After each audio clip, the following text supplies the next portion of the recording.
শুভ বিবাহ ধারাবাহিকের আজকের পর্বে আমরা দেখতে পাবো যে ধারাবাহিকের শুরুতেই আমরা দেখতে পাই সুধা তার মেয়ের কাছে ছুটে গেছে এবং তাকে জিজ্ঞেস করছে তার কিছু হয়েছে কিনা। এরপর সে তার মেয়েকে নিয়ে বাইরে বেরোতে যাবে, ঠিক তখন তেজ তাকে ধরে ফেলে এবং বলে, না, তোরি কোথাও যাবে না। আমি বলেছিলাম তোরিকে পেতে হলে সুধা হয়ে ফিরে আসতে হবে। সুধা বলে, কি বলছেন, কে আপনি? আপনার মাথা খারাপ হয়ে গেছে?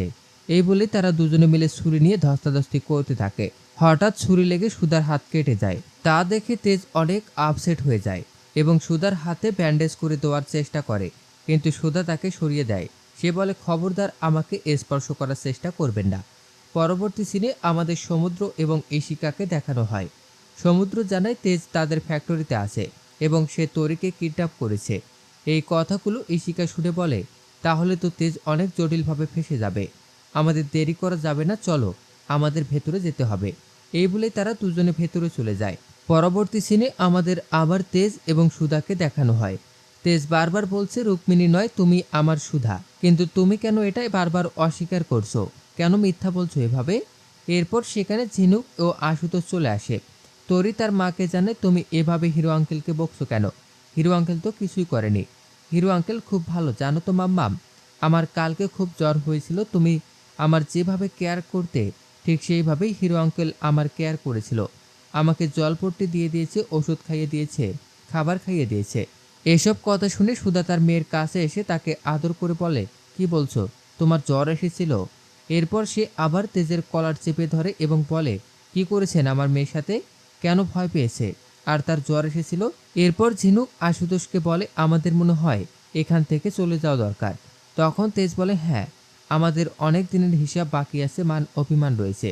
এইসব শুনে আশুতোষ বলে, ঠিক আছে, আমরা যাচ্ছি। এই বলেই তারা চলে যায়। এরপর আমাদের বাইরের দৃশ্য দেখানো হয়।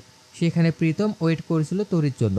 তরিকে দেখে সে ছুটে তরির কাছে যায় এবং বলে, তোমাকে ছেড়ে আমি কখনো দূরে থাকবো না। এরপর প্রীতম সুধাকে খুঁজতে থাকে। তখন ঝিনুক বলে, উনি ভেতরে আছেন। এরপর সেখানে সমুদ্র এবং ইশিকা চলে আসে। তারা তেজের খোঁজ করতে থাকে। আশুতোষ জানায় ওরা ভেতরে আছে। এরপর সমুদ্র এবং ইশিকা ঠিক করে ওরা ভেতরে যাবে, কিন্তু ঝিনুক তাদের আটকে দেয়। তখন সমুদ্র বলে, এটা আমাদের অফিস, আমাদের অধিকার আছে ভেতরে যাওয়ার। এই বলেই তারা চলে যায়। পরবর্তী সিনে আমাদের তেজ এবং সুধাকে দেখানো হয়। তেজ সুধাকে জিজ্ঞেস করছে, তোরই কার মেয়ে সুধা? ওকে দেখলে আমার মনে হয় ওর সাথে আমার একটা আত্মার যোগ রয়েছে, ওর সাথে আমার অনেক কিছু মিলে যাচ্ছে। ও হাসলে মনে হয় আমি সব সুখ ফিরে পাচ্ছি। তখন সুধা বলে, ও শুধুমাত্র আমার মেয়ে এবং সিঙ্গেল মাদারের মেয়ে। ওর বাবা আমি, ওর মাও আমি। এসব শুনে তেজ বলে, কেন তুমি মিথ্যা বলছো? এইসব বলে সুধাকে কাছে টেনে নিতে যাবে। তখন সুধা তাকে ধাক্কা মেরে সরিয়ে দেয় এবং বলে, টাচ করার চেষ্টা করবেন না। তেজ বলে, তুমি আমার স্ত্রী, আমার অধিকার আছে তোমাকে স্পর্শ করার। আমার জায়গায় ওই প্রীতম তোমাকে স্পর্শ করলে ভালোই লাগে, তাই না? আর আমাকে এখন তোমার খারাপ লাগছে। কি হয় তোমার ওই প্রীতম সিংহ রায়? তোমাকে স্পর্শ করতে পারে, এক বাড়িতে একসাথে থাকতে পারো তোমরা দুজনে। এরপর সুধা বলে, উনি আমার ফিয়েন্সে, ওনার সাথে আমার বিয়ে হবে। এসব শুনে তেজ থমকে যায়। এরপর সেখানে বাকিরা চলে আসে।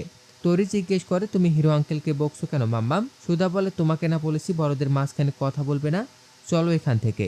এই বলেই তারা চলে যেতে চাইলে তখন তেজ সুধা এবং প্রীতমকে কংগ্রাচুলেশন জানায় তাদের বিয়ের জন্য। তেজ বলে, এখন থেকে তুমি অন্য তেজ বসু মল্লিককে দেখবে। শেষ সিনে আমরা দেখতে পাই তেজের ঠাম্মি পুজো করছিল। তখন তেজের কাকা আসে এবং তার মাকে বলে, তেজ আর ফিরবে না, সে তো চলে গেছে। এখন এই ব্যবসা কে সামলাবে সেটা তো ঠিক করতে হবে। কাননবালা বলে, এসব কি বলছো?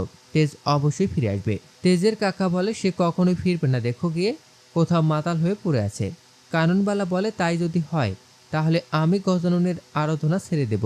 এ কথা বলতেই তেজ হাজির হয়ে যায় ইশিকাকে নিয়ে এবং সে বাড়ি ঢুকেই সকলকে বলে সে ইশিকাকে বিয়ে করবে। তো দর্শক, এই ছিল শুভ বিবাহ ধারাবাহিকের আজকের আপডেট। প্রতিদিনের আপডেট সবার আগে পেতে আমাদের চ্যানেলটি এখনই সাবস্ক্রাইব করুন।